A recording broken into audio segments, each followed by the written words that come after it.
Ok, ya estamos al aire. Buenos días. Este, Primero quiero agradecer al Observatorio Nacional de Derechos Humanos por esta posibilidad que nos da para discutir Ok, una ya normativa que es de suma estamos. importancia para nosotros, lo que hacemos de alguna manera activismo en derechos humanos en la República, ¿no? Por virtud que definitivamente pareciera que hay una voluntad deliberada del régimen de cerrar la participación. Mientras por una parte nosotros podemos advertir que tenemos una constitución sumamente reglamentaria, en virtud de la cual se garantizan en el papel una cantidad importante no solamente de derechos civiles y políticos, sino además derechos económicos, sociales y culturales. El Estado falla en las prestaciones de estos servicios, pero además de manera gradual ha venido tomando medidas que de alguna manera inhiben la posibilidad de que la iniciativa privada y particularmente organizaciones de la sociedad civil asuman el apoyo que deben presentar, que pueden prestar a sus conciudadanos a los fines de alguna manera paliar un poco la terrible situación de emergencia humanitaria compleja que estamos padeciendo aquí en Venezuela. Eso no es secreto para nadie. Aquí hay un déficit general de la prestación de los servicios públicos. Aquí no podemos hablar de un servicio nacional de salud que realmente sea una garantía para los venezolanos. No podemos hablar de que las instituciones que ejercen el poder público de alguna manera atiendan los cometidos de manera que les corresponde. Hay una deficiencia importante en el acceso a alimentos de una parte importante de la población, y qué decir en materia de otros aspectos también relacionados con el disfrute de los derechos económicos, sociales y culturales, como la salud, por ejemplo, o la educación de nuestros conciudadanos.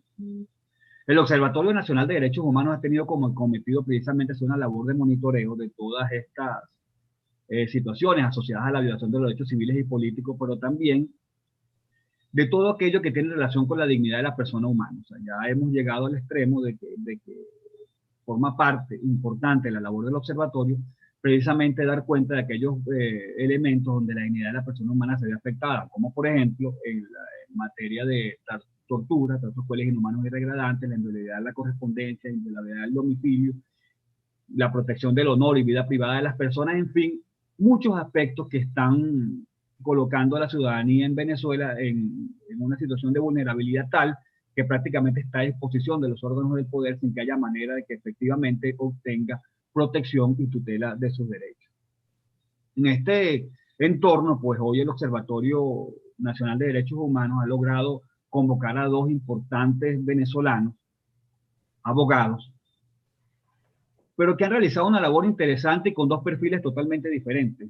Por ejemplo, tenemos al doctor Ali Daniel, que es un profesional del derecho egresado de la Universidad Católica Andrés Bello, con especialización en Derecho Administrativo, con su estudio de doctorado en la Universidad Complutense de Madrid, con una visión interesante respecto de lo que puede significar la aplicación de este decreto en la República, pero además tenemos también al doctor Alejandro Rebolledo, con un perfil algo diferente, un abogado penalista con su doctorado en estudios jurídicos, pero que ha desarrollado una labor interesante de investigación y divulgación de todo lo que tiene que ver con la delincuencia organizada y particularmente la legitimación de capitales. Tiene obras publicadas, ha sido director del Instituto de Altos Estudios de Derecho y, en fin, digamos que vamos a tener dos visiones interesantes sobre este decreto y sobre la consecuencia de su aplicación en Venezuela.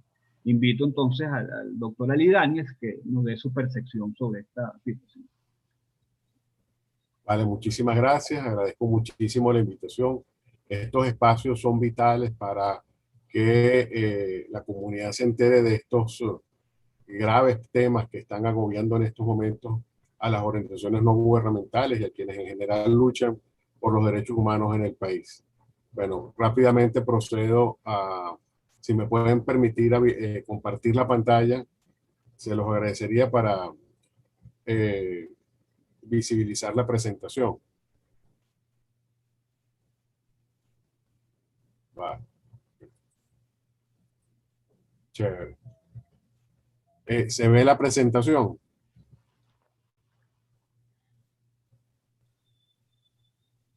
Ahora sí. Perfecto. Bueno, comentar esta normativa para el registro unificado de sujetos obligados de la Oficina Nacional contra la Delincuencia Organizada y financiamiento.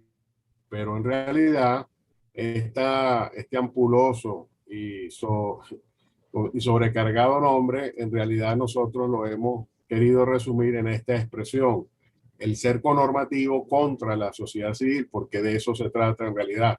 Es decir, vamos a ver cómo con la excusa de la lucha contra la legitimación de capitales y financiamiento del terrorismo, en realidad se desvirtúan los mecanismos para luchar contra estos temas y se utiliza la normativa para cambiar todo el régimen jurídico de las ONGs, de las asociaciones en Venezuela, y para mantener bajo control a las organizaciones no gubernamentales.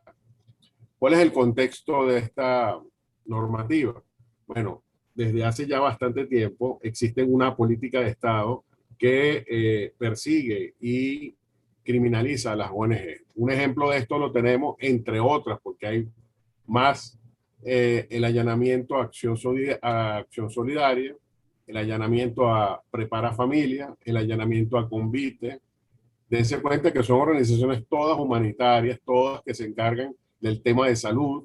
Acción Solidaria en su distribución de medicamentos, Prepara Familia dando apoyo a las mujeres y niños que están en el JM de Los Ríos, Convite, que es una organización especializada en prestar asistencia a personas de la tercera edad, lo cual pues no tiene ninguna justificación que se hayan seguido este tipo de acciones, porque son organizaciones que no representan ningún peligro para el gobierno, todo lo contrario, colaboran a que las víctimas de la emergencia humanitaria compleja tengan algún tipo de ayuda y puedan sobrevivir a esta terrible debacle que es la emergencia humanitaria.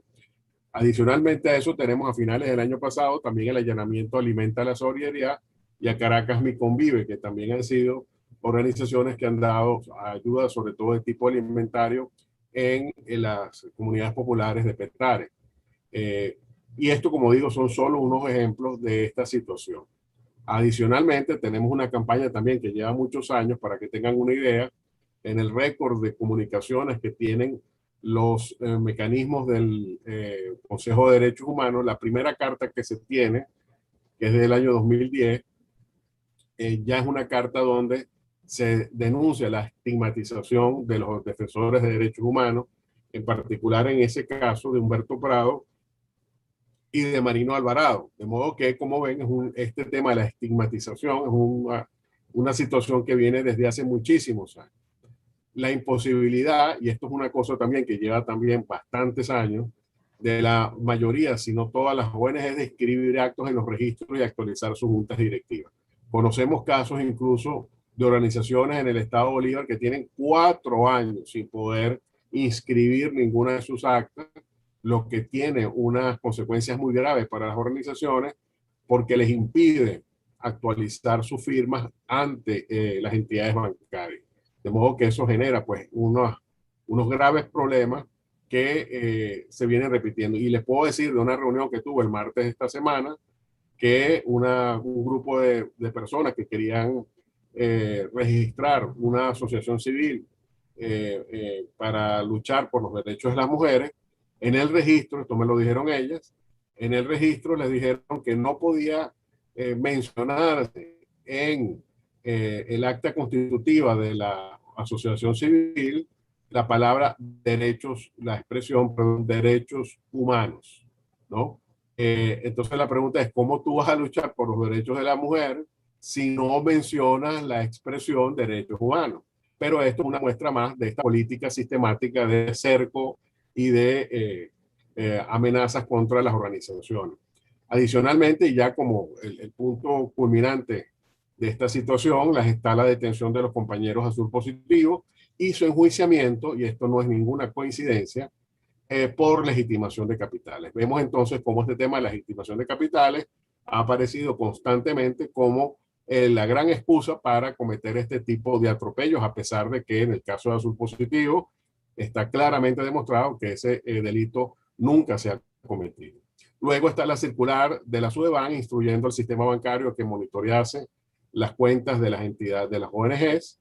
Y finalmente, en este año ya la inclusión en el proyecto, en la agenda legislativa de la Asamblea escogida fraudulentamente en diciembre del año pasado, el proyecto de ley de cooperación internacional. Entonces, en este sentido, no voy a decir sino un solo artículo de ese proyecto. Hay un artículo de ese proyecto que dice que cualquier ciudadano puede tener acceso a los documentos de una ONG. Imagínense lo que puede significar eso para cualquier organización. No digo más.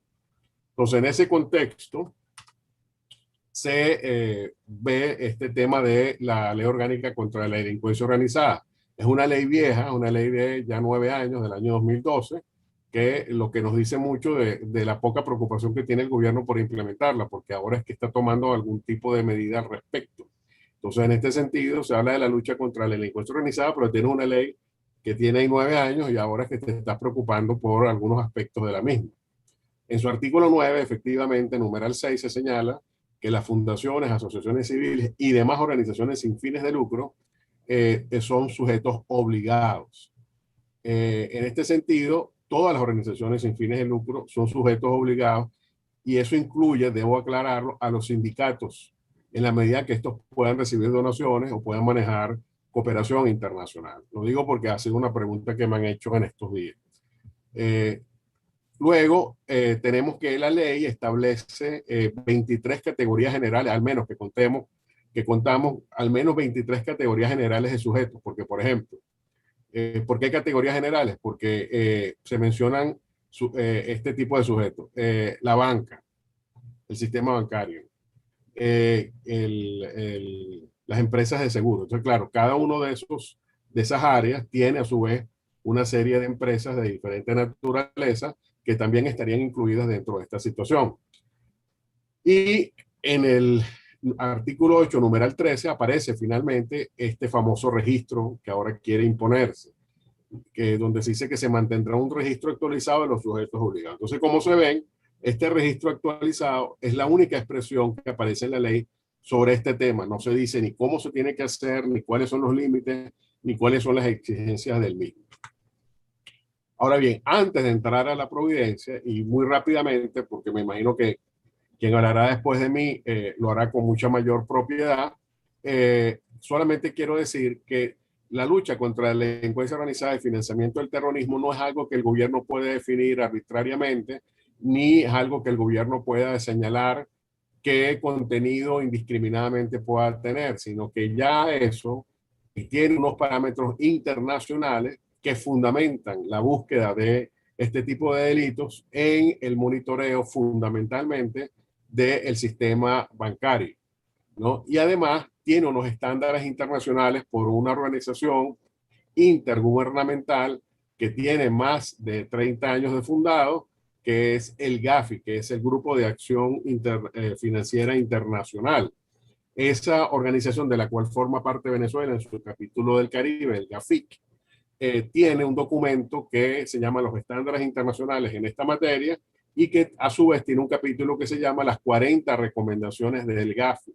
En esas 40 recomendaciones, la número 8 es la vinculada al tema de las organizaciones sin fines de lucro y ahí se declara con toda claridad que cualquier acción sobre las ONGs debe ser focalizada y proporcional.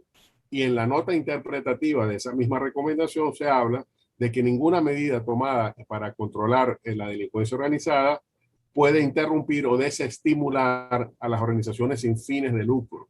De modo pues que estos son los elementos fundamentales. Hay además un caso donde ya se utilizó esta excusa de la lucha contra el financiamiento de la delincuencia organizada y del terrorismo, que es el caso de Serbia, un caso muy reciente del año pasado, donde 3 relatores del Consejo de Derechos Humanos llevaron este caso ante la presidencia del GAFI y la presidencia del GAFI lo que les respondió es precisamente lo que les acabo de decir, que no puede utilizarse la lucha contra la delincuencia organizada para reprimir a organizaciones no gubernamentales y que además el pedir información genérica sin los riesgos, pues obviamente viola los principios fundamentales del GAFI que no pueden coartar los derechos humanos. En consecuencia, estos supuestos digamos, en las investigaciones que se deben realizar para la lucha contra estos delitos, debe privar también la coexistencia y el respeto con los derechos humanos, de modo que no es algo que no tenga ningún límite ni tenga ningunos elementos objetivos para utilizarse. Ya yendo ya con la providencia, bueno, es una norma de rango sublegal, como es obvio que se desprende de la misma. Está, recordemos que en la pirámide normativa están primero la Constitución, después están las leyes, después están los reglamentos, después están las resoluciones, y ahí, luego de las resoluciones, es que aparecen, perdón, sí, de las resoluciones aparecen las providencias administrativas. Es decir, una norma de un rango bastante bajo y que por lo mismo no puede contrariar normas superiores y mucho menos invadir elementos que corresponden a las leyes, porque solo a través de leyes es que pueden regularse derechos fundamentales. Es el principio de reserva legal. Y esta providencia, como veremos, limita derechos constitucionales violando ese principio de reserva legal. En consecuencia, pues, esta providencia pues, no responde a estos criterios objetivos de jerarquía normativa. Existe una opinión de la Comisión Interamericana que siempre debemos mencionar que señala que lo ideal, lo deseable, y esto lo podemos proponer como un elemento para cuando se pueda construir en Venezuela un Estado de Derecho, y es que sea la propia Constitución la que tenga las limitaciones a los derechos fundamentales, que no se permita que sean las leyes, sino que sea la propia Constitución. Pero al menos se tiene el principio de reserva legal. Luego tenemos el registro unificado que dice que la providencia señala que el objeto de la misma providencia y de este registro es supervisar a aquellos sujetos que no se encuentran regulados por una ley especial. Es decir, por ejemplo, están regulados por una ley especial la banca, que tiene su ley y tiene además un órgano de control. Eso implicaría, por ejemplo, que los demás sujetos no regulados estarían regulados por esta providencia, pero eso no es verdad, porque si ustedes leen la providencia, hay un montón de sujetos que no tienen una ley especial sobre este tema y no tienen un órgano de control y no se encuentran en la providencia, como por ejemplo los abogados, los economistas, los administradores, los de la rama inmobiliaria, no están ahí. Entonces ya por ahí no es cierto que van a vincular o están regulando a todos los sujetos que no tienen una ley especial o un sujeto que los controla. Luego, en realidad, la providencia se limita a establecer requisitos para dos tipos fundamentales de sujetos: las sociedades mercantiles y las organizaciones sin fines de lucro. Y como veremos, se piden cosas diferentes y sobre todo se exigen más a las organizaciones que a las sociedades mercantiles, lo que hace que esta providencia además sea discriminatoria y viole el principio de igualdad ante la ley. Como si fuera poco, adicionalmente se establece 30 días para cumplir con la providencia. Es decir, la providencia se publicó formalmente el 30 de marzo, aunque se hizo el conocimiento público bastante después, casi 2 semanas, pero ya para el 1 de mayo las organizaciones deberían inscribirse. Y ahí tenemos el problema que ya comentamos, que es un problema de imposibilidad material, porque, como dije, pues los registros no están inscribiendo las actas de las ONGs. De modo que aunque no fuera inconstitucional como lo es, habría incluso una imposibilidad material de las propias organizaciones de poder cumplir, porque es el mismo Estado que te está pidiendo para inscribirte unos documentos que te niegan. Entonces es una cosa kafkiana pedirte algo que yo mismo te estoy negando. Por otro lado, hay que aclarar el falso ese supuesto de que pareciera que las ONGs en Venezuela somos clandestinas, que nadie sabe de nosotros, que nadie sabe dónde estamos ni quiénes somos, cuando en realidad hay un montón de registros donde estamos y plenamente identificados. No es que más o menos identificados, estamos plenamente identificados. Y entre otros registros, esto lo saqué de una conversación con varias organizaciones, bueno, está por supuesto primero el registro público, donde estamos inscritas. Luego está el CENIAT, ¿no? Nosotros pagamos impuestos cotidianamente, hacemos retenciones, pagamos impuestos, pagamos IVA, ¿no? Después está el Instituto Venezolano de los Seguros Sociales, para los que tienen trabajadores. Luego tenemos el Sistema Patria. Esto me lo enteré porque una organización que está en el seguro, resulta que sin haberse inscrito en el Sistema Patria, parece que el Sistema Patria toma los datos del registro del Seguro Social y paga a los trabajadores, aun cuando la organización no lo haya solicitado. Por eso lo pongo ahí, porque tengo el testimonio de varias organizaciones sobre este tema. Luego tenemos el sistema financiero. Si no damos todos nuestros datos, si no damos información sobre nuestros datos registrales ante el sistema financiero, no podemos abrir una cuenta. Luego, aquellas que están especializadas en temas de protección a la infancia, pues en los consejos de protección, si no estás inscrito, no puedes participar en los procesos que ahí se puedan llevar. También está el sistema humanitario de Naciones Unidas, que también tiene sus propias exigencias de identificación. No es que uno llegue a Naciones Unidas y diga, mire, yo quiero participar en este proyecto. No, usted tiene que estar plenamente identificado, inscribirse y darle a Naciones Unidas las credenciales necesarias para que usted pueda ser incorporado a cualquier tipo de proyecto humanitario que se esté realizando en el país. Y finalmente, otro registro que también es bastante terrible es el de aquellos en los estados donde se pide a las organizaciones asistenciales o de salud que para poder obtener combustible se inscriban en el registro correspondiente de trabajadores de salud para poder ponerlos en la lista de personal sanitario que reciba combustible. Entonces, como ven, no es que nadie sabe dónde estamos, ni quiénes somos, ni dónde estamos registrados, sino que estamos en un montón de registros públicos que el gobierno perfectamente tiene el control sobre los mismos. Aunque no es cierto que no sabe quiénes son. Luego, ¿cuáles son ya los requisitos en particular que se piden? Bueno, el acta constitutiva y estatutos sociales, que esto hay que unirlo con el número 3 que habla del acta de asamblea, ¿no? Estos documentos, como comenté, pues son de imposible cumplimiento porque los mismos registros se niegan a inscribir este tipo de documentación. Luego está la constancia de inscripción ante el órgano o ente de control al cual se pertenezca. Eso tiene que ver con aquellas organizaciones que por su actividad necesiten algún tipo de permiso operativo. Y luego tenemos, pues por supuesto, esta lista de organizaciones o entes nacionales o extranjeros de los cuales reciba aportaciones, donaciones o dádivas. Y esto, cuando hemos escuchado a voceros del gobierno, parece que es lo único que ellos saben de esta providencia. O sea, todo lo demás que vamos a comentar pareciera que no existiera. Ellos lo único que hacen señalamientos a esto, como que si lo demás fuera invento nuestro y no estuviera en la providencia escrita. Y así viene lo siguiente, que es justamente nuestra mayor crítica, que es la identificación de los beneficiarios, y leo lo que dice la providencia: personas naturales o grupos de personas que reciban asistencia benéfica, humanitaria u otro tipo de asistencia a través de los servicios de la organización emitida por la Junta Directiva. Y esto no solamente aplica a los denunciantes de las ejecuciones extrajudiciales, del FAE o de las torturas por parte de otros organismos de seguridad del Estado, sino que tiene un amplísimo espectro de personas afectadas. Por ejemplo, aquellas organizaciones que prestan ayuda psicológica o jurídica a mujeres víctimas de la violencia, pues cómo van a dar información sobre estas personas que porque de darla pone en peligro real, verdadero a estas mujeres que son víctimas de la violencia. Lo mismo ocurre en el sentido de las organizaciones de salud, que por ejemplo, ¿qué pasa con las personas que tienen VIH o personas que están recibiendo algún tipo de medicamento, o personas que por las patologías que puedan padecer puedan ser estigmatizadas?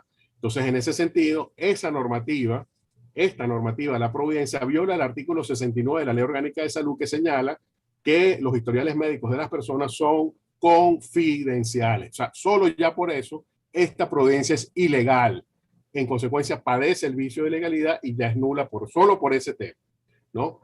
Y luego tenemos otro dato, que es que se tiene que decir con qué organizaciones te has aliado. Entonces imaginemos un grupo de organizaciones que se alían para llevar casos ante la Corte Penal Internacional, o organizaciones que llevan el control, por ejemplo, de los cortes de luz, o los cortes no, sino cuando hay agua en una ciudad o en una zona, ¿no? Esa información, ¿cómo pretende el gobierno que se le dé para poner en riesgo a los colaboradores de las organizaciones? Por supuesto, esto no es posible. Y además, esta información en particular lo que demuestra es que el tema de la legitimación de capitales no es más que una excusa, porque estas asociaciones son uniones de recursos humanos y no implican una erogación financiera. De modo que esta información, que además no se exige a las sociedades mercantiles, pues pone de manifiesto que lo que realmente anima a esta providencia es el control de las organizaciones.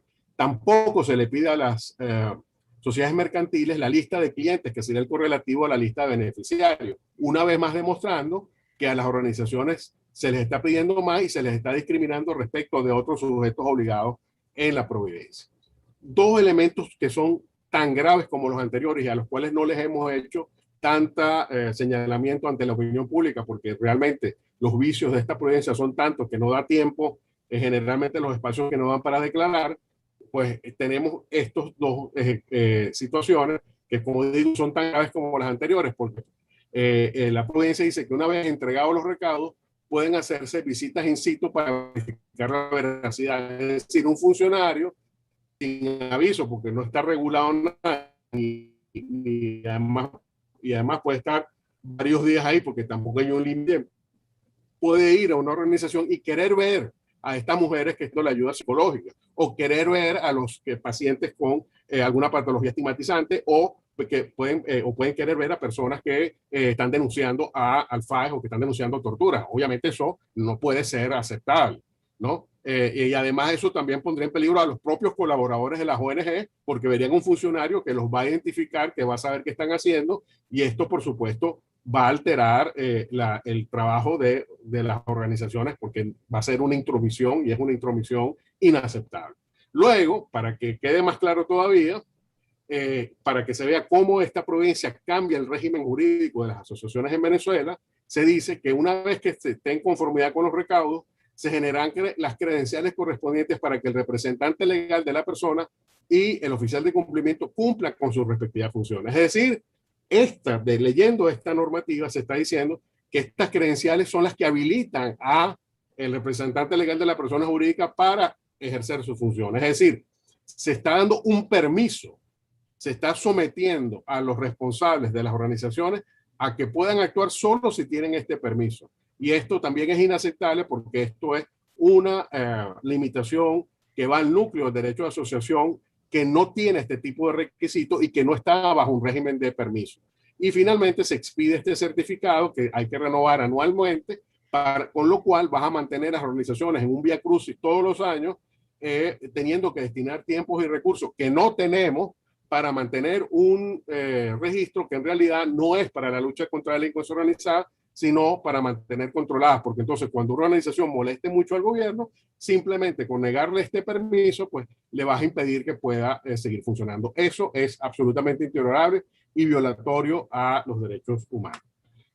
Rápidamente, ¿cuál es el análisis? Bueno, se viola el principio de reserva legal, porque esta provincia no puede restringir derechos, y aún en el caso de que una ley pudiera limitar derechos, no los puede anular ni atacar su núcleo esencial, como se ataca en esta providencia.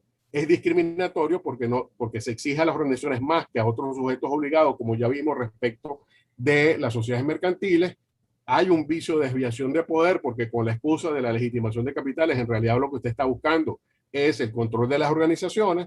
Se viola el principio de progresividad, es decir, una vez que uno avanza en ejercicio de un derecho, usted no puede ir hacia atrás, hacerlo regresivo. En este caso, el derecho de asociación está siendo regresivo, porque el derecho de asociación solo estaba limitado a la inscripción en el registro público, y ahora está sometido a un régimen de permiso, y el que da un permiso lo puede revocar. Entonces se viola el principio de prioridad básico de los derechos humanos, viola la presunción de inocencia, porque mantiene a las organizaciones en un estado general de sospecha que ellas deben probar que son inocentes, viola el principio de tipicidad, porque no lo dije, pero la providencia dice que los que no cumplan con esa providencia se someterán a las sanciones penales o administrativas de la ley, es decir, una norma penal en blanco.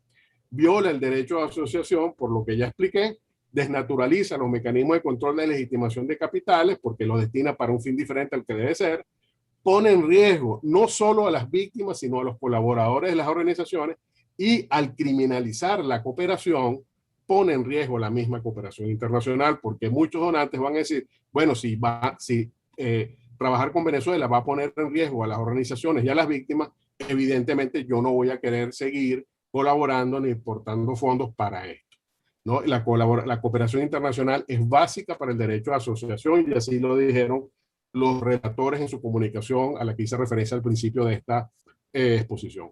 ¿Qué debemos hacer? Bueno, aquí están las bases. Ya lo más importante que quisiera destacar para terminar es que hay un comunicado que ha sido un hecho histórico, un hecho trascendental, ¿no? Un comunicado suscrito por más de 700 organizaciones, 709 organizaciones, un comunicado contundente que condena desde todos los ángulos de la sociedad venezolana y del tejido social venezolano esta arbitrariedad. Y además tenemos también que informar que se ha elevado esta situación ante los organismos internacionales. Los representantes de la ONU aquí en Venezuela han sido informados y los representantes de la Oficina de la Alta Comisionada para los Derechos Humanos también están al tanto de esta situación. De modo que, como se ve, hay toda una lucha de las organizaciones y lo que pedimos no es que se reforme la providencia, sino que se derogue porque tiene una nulidad que la vicia transversalmente y que no puede ser subsanado con una simple derogación. Bueno, muchísimas gracias. Muchas gracias, doctor Daniel. Interesante disertación, sin género alguno de dudas. Si aquí tuviéramos un control jurídico de los actos del poder público por una jurisdicción contencioso administrativa realmente autónoma, independiente, o una sala constitucional que obre en ese sentido, probablemente esta providencia no tendría mayor posibilidades de permanecer vigente. Sin embargo, sabemos que una de las debilidades que tenemos como país es precisamente la debilidad de las instituciones, unas instituciones optadas para servir un proyecto político que por consiguiente no cumple con ese cometido fundamental, que es precisamente garantizar el disfrute de los derechos por todos los ciudadanos. Ahora vamos a escuchar al doctor Alejandro Rebolledo, magistrado del Tribunal Supremo de Justicia desde el año 2016, cuando fue designado por la Asamblea Nacional electa en 2015. Alejandro, sabemos que tu perfil es extraordinario para valorar lo que es la lucha contra la delincuencia organizada y hacer un debido contraste de esta providencia con lo que realmente significa, creo yo, poner bajo el velo de la sospecha a toda la cooperación internacional. Alejandro, tienes la palabra. Bueno, pues de verdad que muchísimas gracias. Primero por la valentía de todas las ONG que hacen una labor sumamente importante en Venezuela, nuestro país secuestrado por la delincuencia organizada, por la mafia, nuestro país enfermo, humillado en este instante. Es importante que podamos empezar con ese aspecto. Cuando nosotros hablamos de las mafias, permítanme ustedes, para poder entender todo lo que está pasando en Venezuela, que sabemos que ustedes están claros de lo que está pasando, pero hay un público que nos está escuchando ampliamente en este instante, que estamos transmitiendo por todas las redes y por Miami Mundo también. Es importante que escuchen lo que está pasando. Las mafias son organizaciones de poder que se infiltran en las instituciones del Estado y la controlan a su antojo. Venezuela está controlado por la mafia china, por la mafia rusa, por la mafia turca, por la mafia iraní, por el narcotráfico mexicano y colombiano. Operan libremente en Venezuela. Si tuviéramos en un país donde las instituciones funcionaran, bueno, quizás este tipo de regulaciones pudieran tener algún sentido. Porque fíjense ustedes, cuando pasa en los Estados Unidos, cuando pasó las Torres Gemelas en septiembre, y como pasó en España con organizaciones no gubernamentales, tenían que ver cómo era su financiamiento para establecer cómo pudieran cometer esos objetivos. En el caso de las Torres Gemelas y en el caso de lo que pasó en España con la voladura del tren. Entonces se pusieron un monitoreo mayor cómo se financiaban esas organizaciones no gubernamentales. Entonces llamaron, dentro de los sujetos obligados, colocaron a las ONG. Pero nosotros estamos en presencia de un país que está controlado por la delincuencia organizada. Estamos en presencia de un país que el terrorismo tiene sus tentáculos para moverse en ella, como es Irán. De tal manera que la valentía de las organizaciones no gubernamentales es la que hace posible que lleguen las medicinas, es la que hace posible que llegue la atención a todos los venezolanos. ¿Qué son las organizaciones no gubernamentales para el régimen de Venezuela? Son objetivos claros para maniatarlos, para controlarlos y para que no puedan sino lograr los objetivos que ellos mismos tienen bajo su ideología. Entonces, en función de ello, quieren tener un registro para poder ellos establecer quiénes pueden ejecutar acciones o no en función de lo que ellos ideológicamente puedan tener. Como decía alguien, le escuché con mucho detenimiento en relación a esto. Toda el parámetro que ellos establecen para que pueda decirse que el GAFI, el Grupo de Acción Financiera Internacional, el GAFIC, el Grupo de Acción Financiera del Caribe, donde pertenece Venezuela, tiene una visita en el mes de diciembre. ¿Qué quieren hacer ellos? Tratar de mostrar al mundo que ellos tienen un control o un registro sobre las organizaciones no gubernamentales. Pero eso es algo totalmente falso, porque el mundo sabe que Venezuela es un país que lideriza la corrupción, que lideriza el dejar de hacer, dejar pasar con respecto al terrorismo, con respecto al narcotráfico y con respecto a cómo más de 800.000 millones de dólares desde Venezuela se han lavado en el mundo y han contaminado el sector financiero internacional. De eso ejecutamos todos los días de las pruebas como se han hecho y cómo las sanciones internacionales, tanto en los Estados Unidos como en otros países, han hecho posible que se traten de bypassear las sanciones internacionales.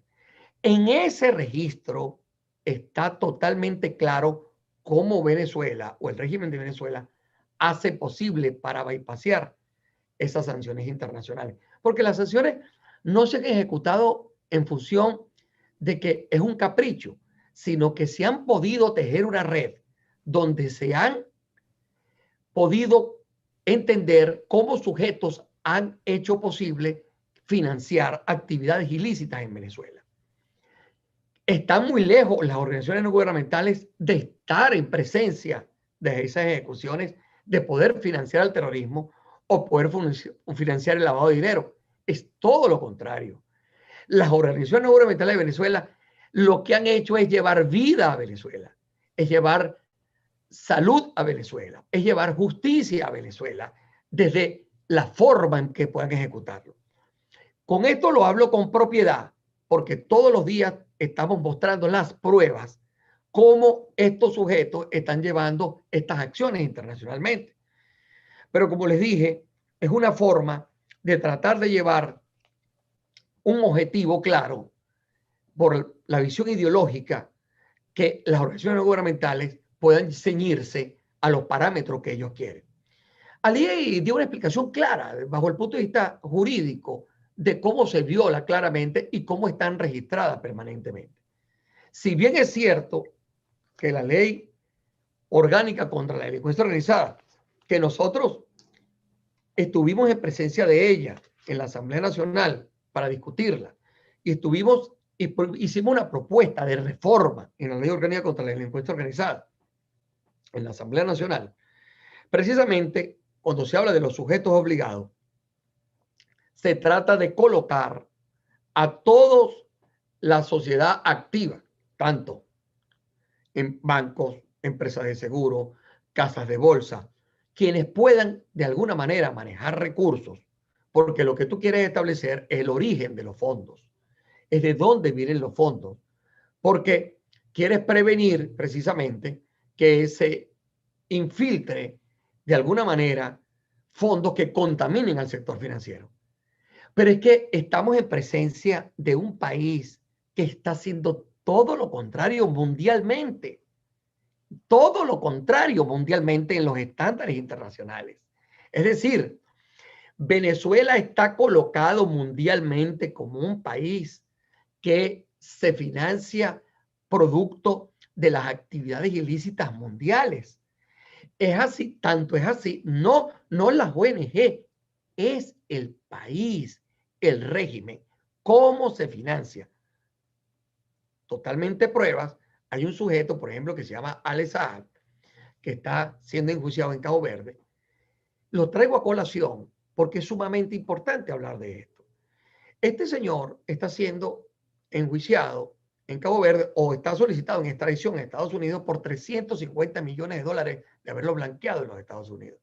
Pero fíjense ustedes, ¿por qué es el interés tal de los Estados Unidos? Porque se conoce cómo él ha ayudado a mantener al régimen de Venezuela y a bypassear las sanciones de sus relaciones con Siria, de sus relaciones con Irán, por ejemplo, y cómo las criptomonedas están haciendo posible para colocar esas acciones en Venezuela. El superintendente de criptomonedas en Venezuela está solicitado por 5 millones de dólares de recompensa en los Estados Unidos. ¿Qué lejos están las ONG de esto? ¿Qué lejos están las ONG de establecer una relación con la delincuencia organizada transnacional? Es todo lo contrario. Es el régimen de Venezuela que está colocado en alianza con la delincuencia organizada transnacional, con el lado oscuro del mundo, haciendo los negocios para tratar de mantenerse. Es decir, lo que se está tratando es de maniatar a las organizaciones no gubernamentales, sobre todo los que hacen una labor fundamental como ustedes, más de 700 organizaciones no gubernamentales, que están llevando esa voz en el mundo y que si no fuera así, no sabemos lo que está pasando en Venezuela. Con algunos recursos que tratan de mantener, porque bien es cierto que las sanciones internacionales nada tienen que ver ni con alimentos ni con medicinas, como se han tratado de manipular en muchísimas veces. De tal manera que estas acciones lo que hacen es tratar de buscar un registro para establecer en cada uno de ellos a las personas que están al frente de estas organizaciones no gubernamentales, para que quien no está de acuerdo con esa visión del Foro de Sao Paulo o del régimen de Venezuela, perseguirlos, encarcelarlos y tratar de bloquearlos para que no hagan lo que ellos creen que puedan estar haciendo. Tanto la ley orgánica como esa gaceta oficial donde habla de ese artículo, por supuesto, nada tiene que ver con los estándares internacionales. Como les dije, han tratado en esos requisitos de esas organizaciones no gubernamentales, identificación de los beneficiarios de la organización sin fines de lucro. Estos son las personas naturales o grupos de personas naturales que reciben asistencia benéfica, humanitaria u otro tipo de asistencia a través de los servicios de la organización sin fines de lucro emitida por la junta directiva. Más allá de todo lo que sabemos, que no existen las instituciones en Venezuela, que no pueden actualizarse los registros, que es todo un proceso burocrático que no puede hacerse, es una forma de poder controlarlas como objetivos políticos y poder establecer que no puedan ejecutar las acciones por los cuales cuál es el fin por los cuales están creadas. De tal manera que yo creo que una de las acciones que ellos tratan de mostrar ante el Gafi en el mes de diciembre es que ellos tienen este registro y pueden tenerlos de alguna forma controlados y supervisados. Pero si fuera así, que no lo es, esta organización no tiene ni siquiera la capacidad para poder supervisar, fiscalizar a las organizaciones no gubernamentales. No cuenta ni siquiera con el personal para poder establecer esa supervisión tan amplia de todos los sectores. Esta Oficina contra la Delincuencia Organizada, entre paréntesis, no tiene la capacidad ni siquiera para supervisar, fiscalizar a todas estas organizaciones. Es decir, lo que quería hacerse o lo que quiere hacerse es que trates de colocarlas en un filtro para que allí las puedas congelar y no puedas seguir haciendo el activismo que se realiza diariamente, porque aquí ni siquiera tienen la capacidad ni de registro, ni de supervisión, ni de fiscalización para poder cumplir con lo que supuestamente ellos han creado. Lo sabemos porque toda esta información viene precisamente de estas organizaciones que nos llaman a nosotros y nos dicen, no hay la forma de poder supervisar ni poder actualizar la información que estas, por ejemplo, 700 ONG nos lleguen a nosotros. Entonces, lo que se hace es precisamente congelar, paralizar, para supuestamente tener un registro, porque sabemos quiénes están detrás de esto. Miren lo que ha pasado. En la ONU, por ejemplo, ellos trataron o han hecho de registrar quiénes pueden ser facilitadores para hablar contra las drogas o para hablar en prevención de drogas. Al final, ¿en qué termina eso? En un grupo de organizaciones controladas por ellos, que son los únicos que pudieran dar charlas, que pudieran dar adiestramiento, que pudieran dar capacitación y actualización, porque son los que ellos actualizaron. Nadie más, aunque esté capacitado para hacerlo, pudiera hacerlo, porque según ellos ellos son los que cumplen con los requisitos, termina en una relación de intereses del régimen. Es decir, estas organizaciones gubernamentales de las 700 que, por ejemplo, estamos hablando, entonces a lo mejor ellos dicen, bueno, para nosotros los que cumplen con requisitos son 5, son 10.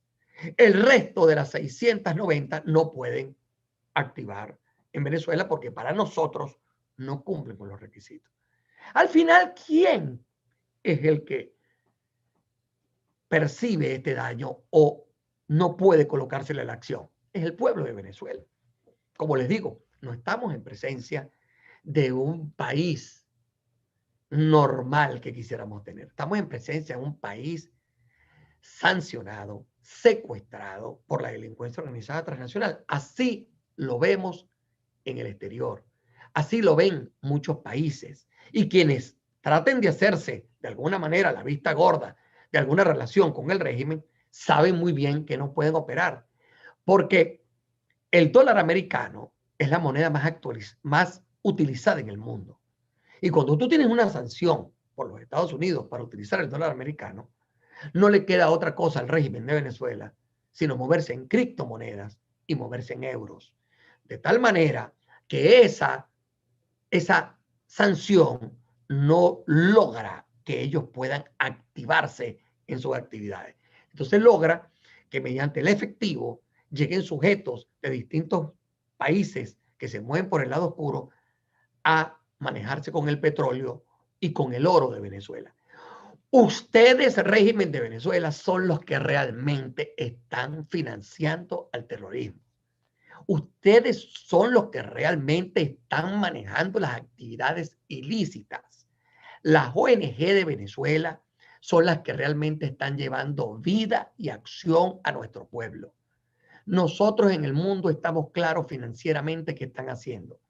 Y de esto lo que ustedes tratan de hacer es maniatar como objetivos políticos a las organizaciones no gubernamentales de Venezuela.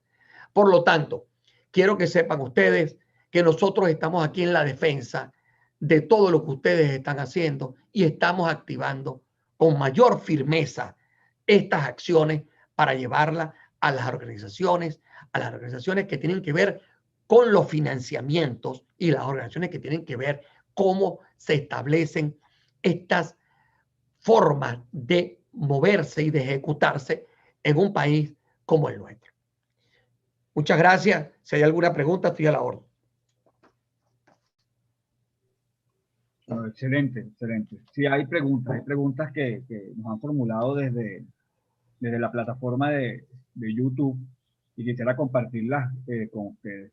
Veo muchísima preocupación en las personas que se dirigen a nosotros desde allí sobre los sujetos obligados. Quieren saber si médicos, abogados, asociaciones civiles religiosas podían ser consideradas sujetos obligados y por consiguiente entrar en el ámbito de aplicación de esta norma.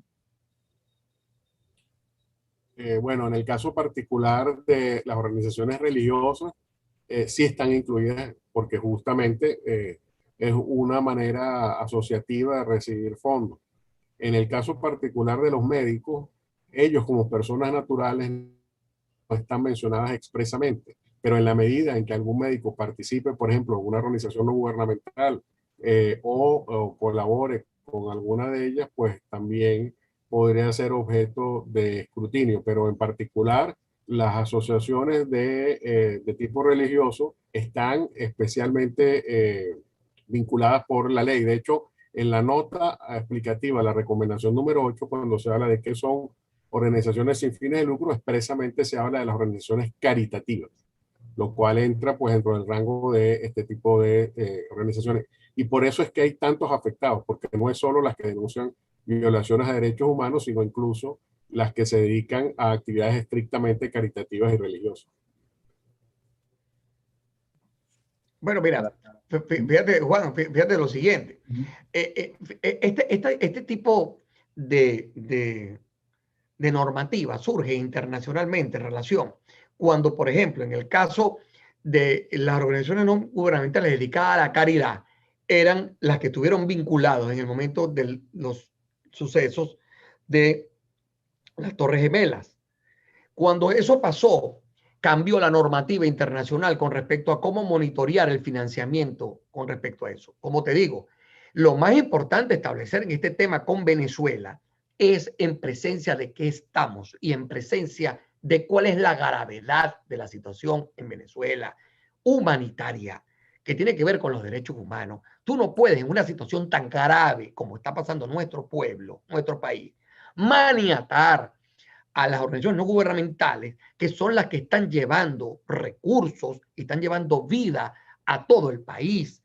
Tú lo que estás tratando, imagínate tú lo cruel y lo criminal que tiene que ver este aspecto, que tú estás tratando organizaciones no gubernamentales en Venezuela, que están desplegadas a lo largo y ancho del país, tratar de entonces restringirlas, tenerlas como objetivos y maniatarlas en una situación tan grave como la que estamos viviendo. De tal manera que esto va un poquito más allá de lo que estamos hablando, de la normativa y de los estándares internacionales, sino tiene que ver como objetivos políticos. Cuando lo escuchaba, a mí se me vino una pregunta que creo que puede resultar importante para la valoración de la aplicación del instrumento, y es si nosotros podemos determinar si por la falta de registro, por la falta del aporte de la lista de beneficiarios o por la falta del aporte de la lista de financistas o cooperantes, la administración puede establecer una suerte de presunción de legitimación de capital. O sea, si por el hecho de la falta de registro, porque no aportemos algún tipo de información, ellos pueden presumir que los recursos que se recibe esta organización no gubernamental son de procedencia ilícita. Conmigo. Dale, Ali. Sí, bueno, efectivamente no podría, porque justamente la legitimación de capitales tiene dos supuestos fundamentales. Primero, que el origen de los fondos sea ilegítimo. O sea, esto es básico. Entonces, por ejemplo, si Cáritas Venezuela recibe una donación de Cáritas Alemania, esa es una donación absolutamente legítima, absolutamente legal.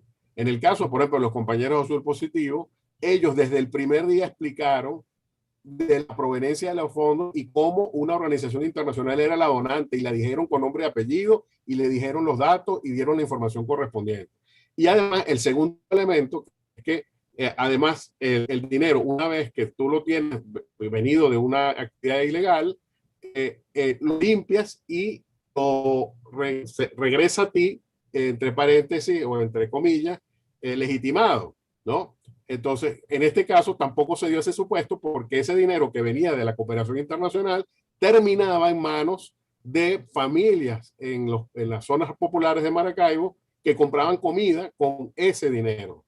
De modo que nunca regresaba ese capital a su positivo, sino que quedaba en manos de los beneficiarios. Entonces, ¿cómo van a decirnos que porque no tengamos el registro que el propio Estado nos está negando, exista entonces una presunción de culpabilidad? Pero el hecho es que eso sí puede servir para decir, mira, pero es que como tú no me mandaste el acta de la junta directiva, yo te niego el permiso. Y eso es muy grave, porque como digo, el Código Civil venezolano, que es digamos, el marco general del marco normativo de las asociaciones civiles en Venezuela, no señala un régimen de permiso, sino un régimen de notificación. Es decir, es como cuando yo me caso. O sea, cuando una persona se casa, le informa al Estado que tiene la voluntad de casarse, y el Estado lo que hace es registrar esa voluntad, pero no da un permiso. Nadie pide permiso para casarse cuando tiene los requisitos. En el caso de las asociaciones es exactamente igual. Yo le informo al Estado que voy a formar una asociación, y el Estado, si ve que el objeto es lícito, está obligado, es un acto arreglado, está obligado a inscribirla. Entonces, ahora con este régimen de permiso se le está diciendo de manera ilegal e inconstitucional que está supeditado el funcionamiento de las organizaciones a que se tengan estos certificados. Y eso es contrario al principio de progresividad de los derechos humanos. De modo que, aunque es posible que hayan este tipo de acusaciones que tú estás diciendo, que digan, bueno, como no estás en el registro, entonces tú estás limpiando capitales, obviamente eso no tiene ningún sentido jurídico ni lógico. Pero fíjate, decirte una cosa, Juan. Mira, cuando tú tienes, por ejemplo, fíjate tú, cuando tú abres una cuenta en un banco, tú tienes una supervisión permanente de cómo manejan los fondos. Por ejemplo, si yo abro una cuenta en un banco como persona natural o como persona jurídica, yo tengo una segmentación dentro del banco. Si yo hago si dentro de la segmentación que yo tengo, yo ejecuto una acción que tenga un reporte de actividad sospechosa, eso lleva a una investigación por la unidad de inteligencia financiera que debe ir al Ministerio Público.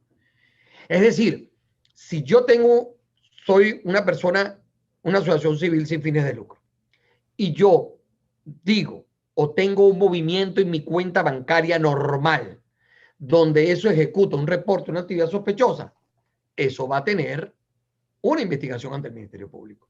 Estamos en presencia, como te digo, ante la gravedad en que nos encontramos en Venezuela. Más bien se debe apoyar todas estas acciones para poder ir muchísimo más allá.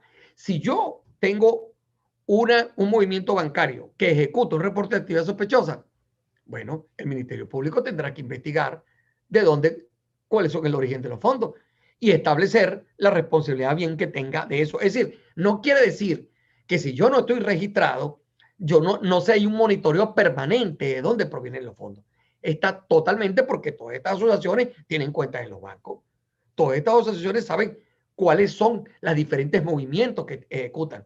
Si yo tengo una segmentación en una cuenta bancaria que muevo, por decir un número, $1,000 mensuales, y eso pasa a la semana a mover $10,000 semanales, tengo un reporte de actividad sospechosa, inmediatamente la unidad de inteligencia financiera va al Ministerio Público y me va a investigar inmediatamente. O sea, como te digo, esas son acciones diarias en que nosotros, precisamente las investigaciones que hacemos nosotros todos los días, es precisamente el monitoreo de esas acciones en diferentes partes del mundo, en la unidad de inteligencia financiera del mundo, cuál es el comportamiento distinto de las cuentas. Es decir, que esto es una excusa, es un objetivo político para maniatar a las organizaciones no gubernamentales. Así de simple. Aquí hay otra preocupación en el foro. María Antonieta y Aide Vargas nos escriben y nos plantean una disyuntiva que me imagino que es común en ambas, que es los mecanismos de protección para la defensa de los defensores de derechos humanos a los que se puede acceder. ¿Qué podemos hacer como organizaciones de derechos humanos y si es posible revertir de alguna manera esta situación? ¿Qué piensan ustedes sobre esta interrogante, esta inquietud? Ali. Bueno, en principio lo que estamos haciendo es seguir elevándolo a las organizaciones internacionales ante los oficiales de la alta comisionada, ante la coordinación humanitaria del Sistema de Naciones Unidas en Venezuela y ante las diferentes entidades que trabajan aquí con la ayuda humanitaria. ¿Por qué? Porque esto afecta a Naciones Unidas. Es decir, Naciones Unidas no es que tiene un montón de funcionarios aquí y va a las zonas populares y da la ayuda humanitaria en esas zonas populares con esos funcionarios. No, ellos tienen asociaciones. Por ejemplo, en el caso de Azul Positivo, ese programa de dar tarjetas prepagadas para comprar comida, existen más de 30 programas a nivel nacional. Entonces, justamente para proteger a las organizaciones luego de la detención de los compañeros Azul Positivo, esos programas fueron suspendidos, ¿no? Es decir, ya eso generó un daño en los beneficiarios de la ayuda humanitaria. Y por eso, entonces, estamos haciendo levantando la voz para que Naciones Unidas diga, pero es que me está saboteando es a mí y, por supuesto, está saboteando a los beneficiarios de la ayuda humanitaria que tú acordaste conmigo que yo voy a poder dar. Entonces, en ese sentido, eso es lo que nos queda y mantener la campaña permanente en redes, mantener el comunicado que hemos suscrito, por favor. Es necesario que esto llegue a todos los confines del globo. Ya me han llegado compañeros de Estados Unidos, de Francia, de España, que les ha llegado el comunicado para que justamente se vea que la lucha contra la legitimación de capitales no es más que una excusa para perseguir. Y eso es lo que tenemos que seguir haciendo, manteniendo la protesta, porque cuando el gobierno ve que la sociedad venezolana protesta de una manera unificada y en bloque, responde, reacciona, y lo hemos visto. Y eso es lo que esperemos que en este caso ocurra. ¿Algún comentario, Alejandro?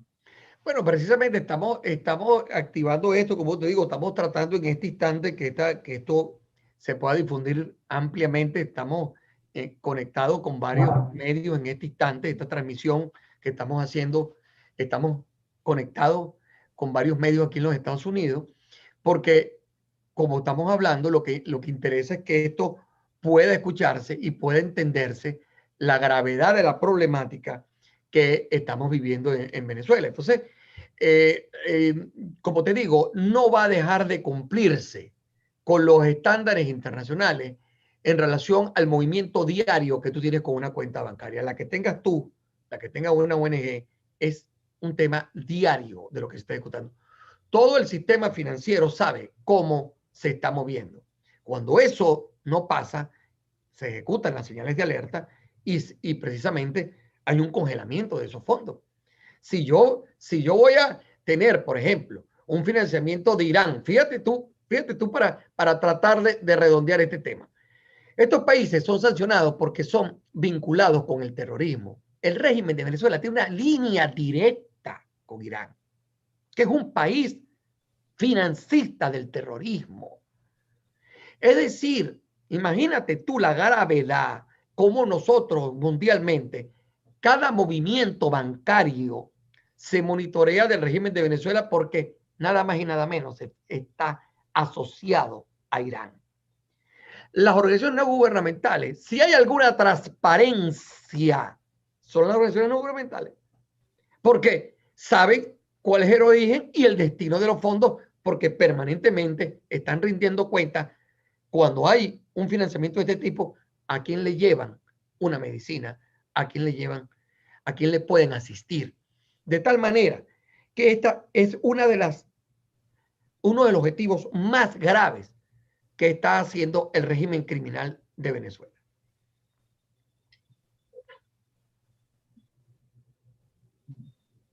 Bueno, desde aquí no veo más preguntas. En verdad, lo que queda es agradecerles por este tiempo que han dedicado a tratar este asunto. En verdad es sumamente importante. Tal vez muchas personas no valoran o no conocen el trabajo de muchas organizaciones no gubernamentales en Venezuela y la importancia que tienen para un sector grande de la población contar con ellos.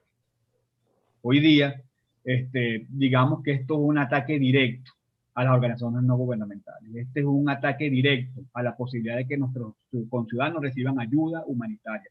Este es un ataque directo a todas aquellas personas que resultan incómodas para el gobierno por virtud de que han asumido la tarea de ayudar a otros venezolanos.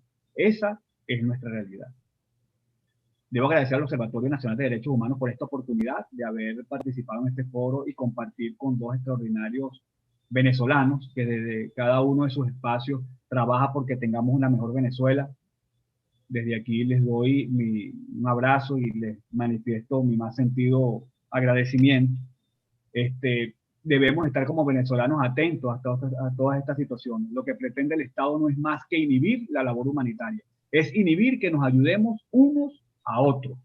Imagínense ustedes el escenario de aquellos profesionales del derecho que han asumido la defensa por lo menos de casos de presos y perseguidos políticos y tienen que trabajar casos o recibir informaciones sobre delitos de tortura y que se vean en la obligación de decirle al Estado torturador que hay una persona interesada en denunciarles en cualquier instancia por virtud de las torturas que sufrió. Esto es un absurdo que no tiene justificación alguna y que viola obligaciones directas que tenemos por lo menos nosotros como abogados con nuestros clientes y representados.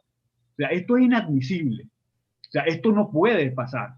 Esto no podemos permitir que se nos impongan este tipo de obligaciones y que se condicione la labor humanitaria a esto. O sea, Venezuela o el régimen venezolano, como decimos en criollo, ni lava ni presta la batea, no ayuda e impide que se ayude. Y debemos estar atentos, hacer seguimiento a todo lo que está pasando, estar pendientes de las violaciones de derechos humanos, ver qué pasa con ellos, estar atentos cuando son víctimas de persecución, porque esto no es juego. Aquí pasan cuestiones horribles. La experiencia de Azul Positivo que refiere el doctor Daniel en su posición y que ha dado un ejemplo que es ilustrativo. Es una persona que ayudaban que a otros venezolanos pudieran comer.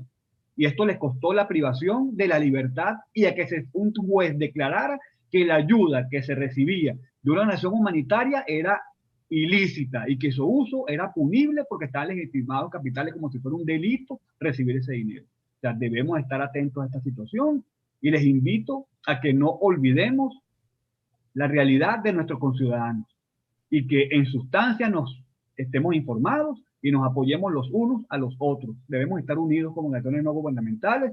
No tiene sentido compartimiento de estancos donde no hay comunicación entre unos y otros. Nos debemos apoyar todos. No hay otra opción para poder subsistir, poder ayudar y poder seguir trabajando por el bien de nuestro país. Mil gracias. Muy agradecido. Gracias a ustedes, estoy a la orden como siempre para tener una permanente comunicación y difusión de todos estos temas que son de mucho interés, ¿no? Fíjate, ahorita acá hablando aquí contigo, Juan, estoy recibiendo una información de unas personas que me dicen, de una ONG, me dicen que trataron de hacer de alguna forma algún registro y le dijeron que no hay forma de hacerlo en este instante, que ellos están viendo a ver si establecen alguna prórroga para hacer. O sea, esto es una improvisación permanente. Y cuando tú tienes un régimen que no puede darle la asistencia a la población, cuentas con la sociedad civil organizada que lo está tratando de hacer. Por favor, tal crueldad con nuestro pueblo, tal crueldad tratando de maniatar a unas organizaciones que lo que tratan es de llevarle a la población asistencia porque un régimen no puede hacerlo. Estás tratando todavía de cercarlos y maniatarlos cuando tenemos, chicos, más de 800,000 niños que no están con sus padres en Venezuela. Cuando tenemos un país enfermo, humillado, secuestrado, tú tratas todavía cruelmente de maniatar a las organizaciones no gubernamentales en Venezuela. Es que no hay pena corporal posible para cumplir con una sanción de estos sujetos, tratando de maniatar todavía a la sociedad civil de Venezuela. Por lo tanto, Juan, Ali, muchas gracias por la invitación. Ustedes entenderán pues mi forma de estar aquí. Quisiera estar con ustedes allá para decir muchas cosas más, pero sabemos pues cuál es la situación que tenemos, pero cuenten con nosotros, con nuestra organización y todo lo que representamos en el exterior para llevar mucho más allá la voz de lo que estamos haciendo. Así es. Sí, estamos en un estado que no se pone de acuerdo ni para reprimir ni para inhibir a los demás. O sea, por una parte una orden de Sarén para que no se registre nada que tenga que ver con organizaciones no gubernamentales de derechos humanos y por la otra piden el registro. La verdad que no se entienden ellos mismos.